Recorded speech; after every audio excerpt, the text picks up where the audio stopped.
शिवात्मानकं शिवात्मानकं श्रीरुद्ररूपं ध्यायेत्. சிவாய நம.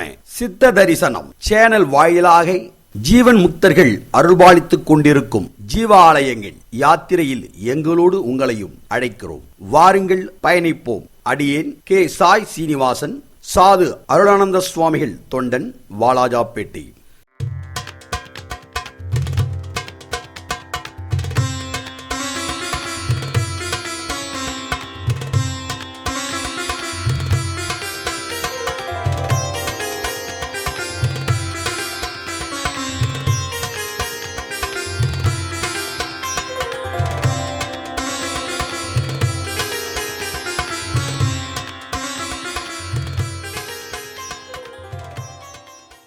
சுவாமிகள் தென்னிந்திய ஆன்மீக குருவி திருமணத்திற்கு பின் இல்லறத்தை துறந்து மகாதேவ மலைக்கு சென்று தவம் மேற்கொண்டார். திருச்செந்தூரில் உள்ள மூவர் சமாதியை கண்ட பின் சித்தஞானம் பெற்று முற்றும் துறந்து துறவு மேற்கொண்டார். ருசி, பசி, தாகம், தண்ணீர் இன்றி குளிக்காமல் ஸ்நானம் விட்ட நிலையில் கோவணமாக கோணி பட்டையை அணிந்து 14 வருடங்கள் யாருடனும் பேசாமல் மௌனமாகவே இருந்து வந்ததால் மக்கள் அவரை மௌனகுரு சுவாமிகள் என்று அழைக்கத் தொடங்கினர். பின்னர் காரணம்பட்டி செல்லியம்மன் ஆலயம் வந்து அங்கு பல அதிசயங்கள் நடத்திய பின் கந்தர் கடவுள் சுவாமிகளின் கனவில் தோன்றி 108 வியாதிகளையும் குணப்படுத்தும் வகையில் விபூதியும் வில்வமும் மக்களுக்கு வழங்கும்படி உத்தரவானது. சுவாமிகள் தன் திருக்கரங்களால் தந்த வில்வ இலை விபூதியால் தீராத பல கொடிய நோய்களும் குணமானது.